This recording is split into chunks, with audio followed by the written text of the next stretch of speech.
Let's have a listen to Kay's. Hello, body. It's Kay. Long time no see.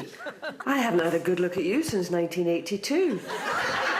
Well, you're doing not bad, actually. You're looking a bit more functional rather than ornamental. Everything's kind of drooped a wee bit. And I'm afraid that stomach looks like a bag of porridge that's been left out in the rain. But, you know, two kids, especially I had my kids later. I mean, my body is just... No, actually, I'm all right with it. You are. You've got a great body. I know you all think I'm uptight, but I'm all right with it. But that section, what a disaster. I mean, really.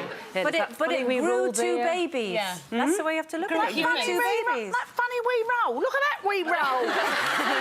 But you know, my dream all of my life has been to have a six-pack, and I've never, ever managed that. I would love to have a six-pack. And then, you know, you're supposed to have a really tight muscle here that you can't get anything into. Really? I can get my fist in and get a hold of my appendix. Nice. And get it out again. Nice. And, you know, I'm lamenting that a little bit. Well, you talked about, you know, not your wee roll, look at my wee roll. Should we have a listen to your wee tape? Oh, gold. Yeah. Here we go, that's Linda. Just looking at my body in the mirror.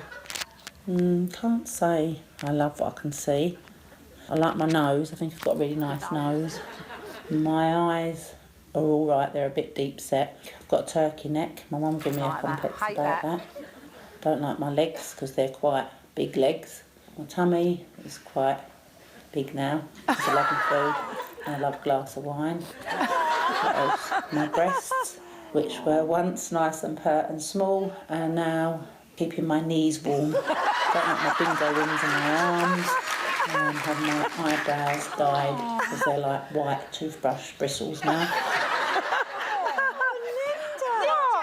It's just a really sad monologue. Look, do you know what? I've never stood and looked at myself in the mirror, and I told my husband and the kids I was going out, they was listening outside the door and giggling at what I was saying. But it is not the sort of thing that you do. And like, I was looking at it and I was trying to be positive about it because I am a healthy woman. I'm 58 years old. I've got stretch marks. I've had 3 kids. You know, I'm not like depressed about my body, but I would like it to be. I would like there to be less of it. But I just want to like love you through that because you're amazing. You're. And Mark loves your body. He does. He's fine with it. Yeah. No, as long as I turn the lights off. I think what was really interesting about this is I think as women we are so programmed that you look in the mirror and you automatically your eyes go to the bits you don't like. Yeah. You're not drawn to, you know... I don't know if I agree with Tracey Cox on this. On the one hand, I do think, yes, we should love our body. And I think too many women get really... screwed up about the body, can I say that?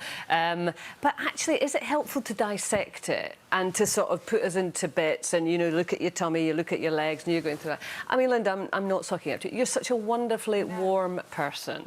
You know, we all love you. The last thing we're ever going to do is look at you and say, look at Linda's tummy. You know, I think we need to look at people more holistically rather than... We're not just... body parts on a butcher's shop. I mean, I think that's a really bad way to do it. It was just like a weird thing that I've gone my entire life, and I don't think I've spent that much time ever looking at myself and talking to my body in that way. It was really a bizarre experience. And also, I found it so much easier to say bad things about myself than good things, which is so messed up that you arrive at that place where you can go to the bad things and you're quite comfortable with, you know, saying bad things about yourself, but then when you actually have to name bits you like, it's a very strange experience. Well, should we ever listen to yours? Here we go. Oh, God. It's really weird because I had this moment where I was almost afraid to be alone with my own body and look at myself because I don't think I've ever really had this conversation. My nose. It's a little crooked, quite pointy. My lips are a funny one. That's definitely something where when I was a kid, I used to hate that I had big lips. Now I'm so grateful. They're one of my favorite features that I've got. Rob loves my lips. I think that's one of his favorite parts on my body is the boobs. Where do I begin? Rob lovingly refers to them as Picasso boobs since I breastfed. I think if I'd known what happens to you after you have a kid, I would have had a farewell party for my tummy. Look, you know, your recording was 15 minutes long. They had to edit it down. It was like the weird, I just thought, where do I begin? My hair, I don't know. It was just a really weird experience. Just like you said, to look at your body like parts and limbs and... Can we go back to the Picasso boobs? What's that all about? Picasso tits. I was being quite generous. He says, yes, he says they're, well, they, you know, they kind of walk with a limp now.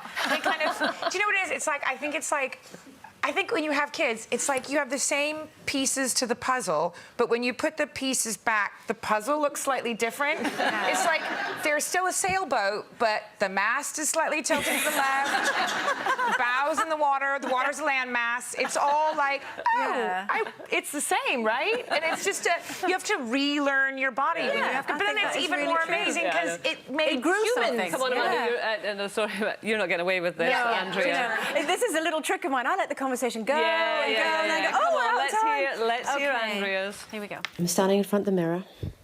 I'm looking at myself. What do I see? What do I like? Not much. It's really hard to look at yourself in the mirror and choose bits that you like over bits that you don't like. I have particularly fine toes. My elbows are things of beauty. I would say my nose is my most promising feature because... Oh, they stopped it because I said it keeps growing like your ears and even after you're dead.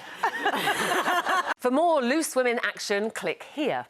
And I'd subscribe if I were you. It's totally free and it means you'll be kept up to date with new videos and exclusive YouTube content. I've had Botox and the reason I had it was because my daughter kept saying, "Why are you so cross, Mummy?" And I was completely fine.